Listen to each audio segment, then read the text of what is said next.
Everyone has that one neighbor who seems a little off. Maybe they're too quiet. Maybe they're too friendly. But what if your neighbor never slept? Not for one night, not for 1 week, but for years. Every single night, he stood in the exact same spot, staring through his bedroom window. At first, I thought it was strange. Then I became curious. And eventually, I discovered a truth I wish I'd never uncovered. So lock your doors, dim the lights, and let's get into tonight's story. When I moved into my apartment on Ashwood Lane, I thought I'd finally found a peaceful place to live. The neighborhood was picture perfect. Kids laughed outside after school, couples walked their dogs, and every evening, people waved as they watered their lawns. Everything looked normal, except the house directly across from mine. It looked abandoned. The paint was peeling, the yard was overgrown, and every curtain was tightly shut. Every curtain, except one.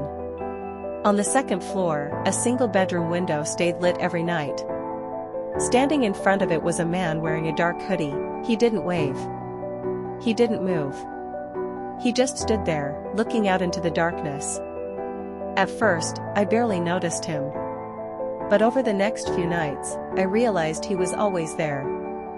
I worked from home, so staying up until 2 or 3 in the morning wasn't unusual for me.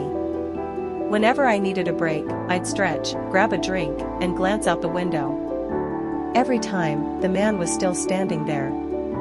Midnight. 1 in the morning. 3:30. Even just before sunrise. He never left that window. One Friday, I decided to test my theory. I set an alarm every hour through the night. Each time I woke up, I looked outside. Nothing had changed. Same hoodie. Same posture. Same blank stare. It was like time simply didn't affect him. I laughed to myself. Bro, does this guy even know what sleep is? But the joke stopped being funny, the longer I watched. The next morning, I ran into an older woman while checking my mailbox. Trying to sound casual, I asked, "Hey, do you know the guy who lives across the street?" She followed my gaze toward the old house. For a second, her smile disappeared. Then she quietly said, "You should stay away from that house." I laughed. Seriously? Why? She hesitated before answering. Some people spend their lives looking for answers. She looked directly into my eyes. And some answers aren't meant to be found. Before I could ask another question, she turned around and walked away. The conversation should have scared me. Instead, it made me even more curious. I couldn't stop thinking about that man. Or why everyone seemed afraid to talk about him. A few days later, curiosity got the better of me. I started recording him every night. Photos. Videos. Timestamps. I even bought a cheap pair of binoculars online. Yeah, looking back, that probably wasn't my brightest idea. One night, I focused the binoculars on his face. My stomach dropped. His eyes were wide open. Completely still. I watched for nearly 5 minutes. He never blinked. Not once. I lowered the binoculars, trying to convince myself I was imagining things. Then my phone buzzed with a notification. Without thinking, I looked down for only a second. When I looked back at the window, the man was gone. For the first time since I'd moved in, the window was completely empty. And then, 3 slow knocks echoed from my apartment door. My heart started pounding. 3 knocks. Slow. Deliberate. Knock. Knock. Knock. It was almost 3 in the morning. Nobody visited at that hour. I walked toward the door as quietly as I could and looked through the peephole. Nothing. The hallway was completely empty. After a few seconds, I unlocked the door and pulled it open. Still nobody. Just cold air. Then I looked down. A yellow sticky note was lying on the welcome mat. My hands trembled as I picked it up. 4 words were written in thick black marker. "I see you watching." I froze. I slowly turned toward the window across the street. The man was back, standing exactly where he'd always been. Only this time, I could have sworn he was looking directly at me. The next morning, I marched straight to the local police station. I showed the officer my photos, videos, and the sticky note. He looked through everything without saying a word. Finally, he handed my phone back. "There's no crime here. But someone left this at my door." It could have been anyone. "What about the guy across the street?" The officer sighed. "We've received complaints about that house before." Relief washed over me. "So you'll investigate?" Instead of answering, he simply stood up. "I'd suggest you stop worrying about your neighbor and focus on your own life." That was it. No report. No investigation. Nothing. Walking back home, I realized something. If nobody else was willing to find the truth, I'd have to do it myself. Before we go any further, if you're enjoying this story, make sure to hit that like button and subscribe to the channel. We post brand new horror stories, psychological thrillers, and creepy mysteries every week. It really helps the channel grow.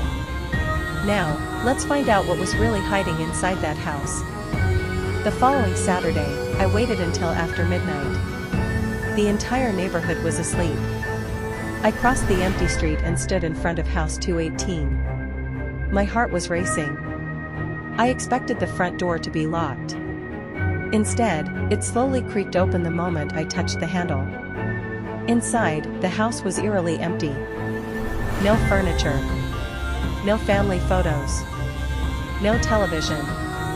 Just bare walls and the smell of cleaning chemicals. The silence was overwhelming. Then, I heard it. A slow, steady sound. Someone breathing upstairs. I swallowed hard. Every instinct told me to leave. Instead, I started climbing the stairs, one careful step at a time. The bedroom door was already open. The yellow light filled the hallway. Standing in front of the window was the same man I'd been watching for weeks. His back was facing me. He hadn't noticed I was there. I whispered, "Hey." No response. I took another step. Still nothing. Finally, I reached out and touched his shoulder. The body instantly tipped forward. It crashed onto the wooden floor with a loud thud. I jumped back in horror. It wasn't a man. It was a life-sized wax figure. Its glassy eyes stared blankly at the ceiling. My mind went completely blank. If I'd been watching a fake person this entire time, then who had knocked on my door? And who had been leaving the sticky notes? Just then, I heard slow footsteps behind me. I turned around slowly. A man stood in the hallway. He looked almost identical to the wax figure. Same face. Same dark hoodie. Only this one was breathing. He smiled. Not a friendly smile, the kind that makes your stomach drop. Then he spoke in a calm voice. "You weren't supposed to come in here." Every instinct screamed at me to run. So I did. I shoved past him, nearly falling down the stairs. Behind me, I heard slow footsteps. Not running. Not chasing. Just following. I burst through the front door and sprinted across the street without looking back. That same night, I packed everything I owned. By sunrise, I was gone. I didn't tell anyone where I was moving. I changed my phone number, deleted my social media, and promised myself I'd never think about house 218 again. I thought I had escaped. I was wrong. About 6 months later, life finally felt normal again. Then one afternoon, a small package showed up outside my apartment. No return address. No shipping label. Just my name. Inside was a framed photograph. It showed my old apartment. Across the street stood house 218. The wax figure was still in the upstairs window. But that wasn't the terrifying part. In my apartment window, I was standing there with binoculars. The photo had been taken from behind me. From inside my own apartment. Someone had been standing in my home while I watched the house, My hand shook as I turned the frame over. A yellow sticky note was taped to the back. It read, "You finally got some sleep." I didn't unpack another box. I moved again the very next day. Years passed. Nothing strange happened. Eventually, I convinced myself it had all become a terrible memory. Then, last Tuesday, I couldn't sleep. Out of habit, I walked to my bedroom window. Across the street was another apartment building. One window was lit. A man stood perfectly still. Dark hoodie. Arms at his sides. Not moving. Not blinking. My heart stopped. Slowly, he lifted one hand and pressed a yellow sticky note against the glass. Even from that distance, I could read it. "Your turn." That's when I finally understood the truth. The man in house 218 was never the monster. He stayed awake every night because he knew someone else was always watching. And now, I haven't slept in 3 days. Because every time I close my eyes, I feel like someone's standing outside my window, waiting for me to blink. If this story kept you on the edge of your seat, don't stop here. Click the video on your screen for another mind-bending psychological thriller with an even darker twist. Or check out the full horror playlist for more stories that'll make you think twice before turning off the lights. Thanks for watching, and remember, the next time you look out your window at night, make sure nothing is looking back.